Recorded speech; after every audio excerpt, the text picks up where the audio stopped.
नमस्कार। आप सभी का स्वागत है किस्से कहानियों में, टेल्स फ्रॉम द हार्ट। आज की कहानी रामायण के बालकांड अध्याय की है, जिसका शीर्षक है त्रिशंकु की स्वर्ग यात्रा। चलिए शुरू करते हैं। इक्ष्वाकु वंश में त्रिशंकु नाम के एक राजा हुए। त्रिशंकु की इच्छा सशरीर स्वर्ग जाने की थी। अपनी वार्ता जारी रखते हुए मिथिला के राजपुरोहित शतानंद जी ने कहा, इस बीच इक्ष्वाकु वंश में त्रिशंकु नाम के एक राजा हुए। त्रिशंकु की इच्छा सशरीर स्वर्ग में जाने की थी, अतः इसके लिए उन्होंने वशिष्ठ जी से यज्ञ करने के लिए कहा। वशिष्ठ जी ने बताया कि मुझ में इतनी सामर्थ्य नहीं है कि मैं किसी व्यक्ति को शरीर सहित स्वर्ग भेज सकूं। वशिष्ठ जी के असमर्थता प्रकट करने पर त्रिशंकु ने यही प्रार्थना वशिष्ठ जी के पुत्रों से भी की, जो दक्षिण प्रांत में घोर तपस्या कर रहे थे। इस पर वशिष्ठ जी के पुत्रों ने कहा कि अरे मूर्ख, जिस काम को हमारे पिता नहीं कर सके तू उसे हमसे कराना चाहता है। ऐसा प्रतीत होता है कि तू हमारे पिता का अपमान करने के लिए यहाँ आया है।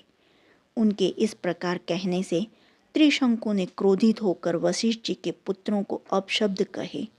वशिष्ठ जी के पुत्रों ने रुष्ट होकर त्रिशंकु को चांडाल हो जाने का शाप दे दिया। शाप के कारण त्रिशंकु का सुंदर शरीर काला पड़ गया। सिर के बाल चांडालों जैसे छोटे छोटे हो गए। गले में हड्डियों की माला पड़ गई। हाथ पैरों में लोहे के कड़े पड़ गए। त्रिशंकु का ऐसा वेश देखकर उनके मंत्री तथा दरबारी उनका साथ छोड़कर चले गए।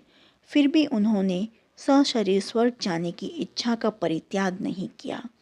वे विश्वामित्र के पास जाकर बोले कि हे ऋषिराज, आप महान तपस्वी हैं। मेरी सशरीर स्वर्ग जाने की इच्छा को पूर्ण करके मुझे कृतार्थ कीजिए। विश्वामित्र ने कहा कि राजन, तुम मेरी शरण में आए हो, मैं तुम्हारी इच्छा अवश्य पूर्ण करूँगा।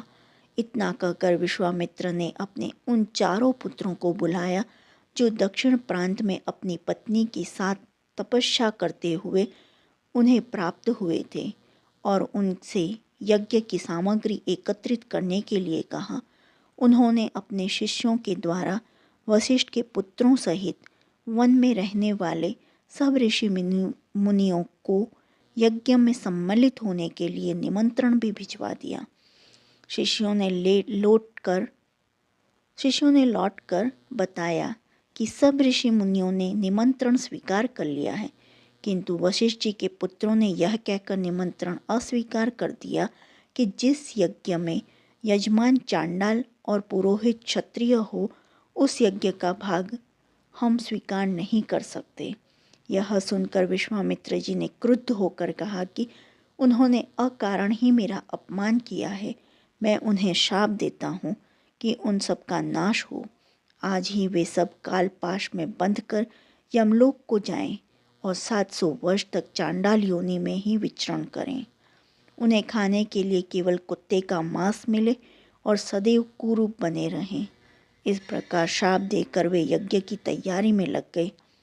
शतानंद जी ने आगे कहा, हे राघव, विश्वामित्र के शाप से वशिष्ठ जी के पुत्र यमलोक से दार गए।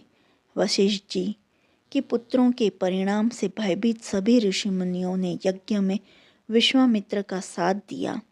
यज्ञ की समाप्ति पर विश्वामित्र ने सब देवताओं का नाम ले लेकर अपने यज्ञ भाग ग्रहण करने के लिए आह्वान किया, किंतु कोई भी देवता अपना भाग लेने नहीं आया। इस पर क्रुद्ध होकर विश्वामित्र ने अर्घ्य हाथ में लेकर कहा कि हे त्रिशंकु, मैं तुझे अपनी तपस्या के बल से स्वर्ग भेजता हूँ। इतना कहकर विश्वामित्र ने मंत्र पढ़ते हुए आकाश में जल छिड़का और राजा त्रिशंकु शरीर सहित आकाश में चढ़ते हुए स्वर्ग जा पहुँचे।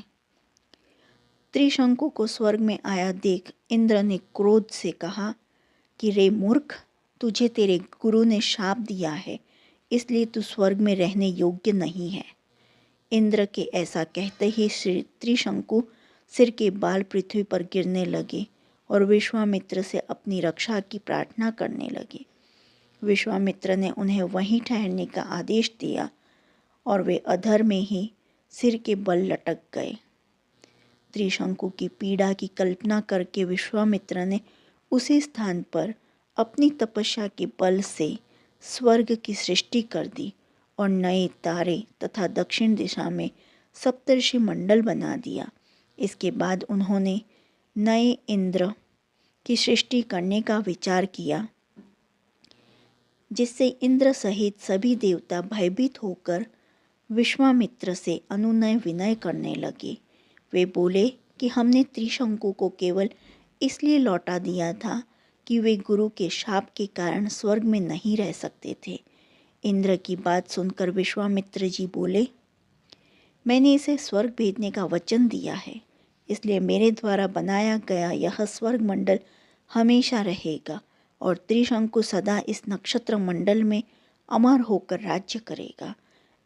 इससे संतुष्ट होकर इंद्रादि देवता अपने अपने स्थान को वापस चले गए। जो आपको त्रिशंकु की यह कहानी पसंद आई हो तो please like, share and subscribe. देखने के लिए धन्यवाद। जय हिंद, जय भारत।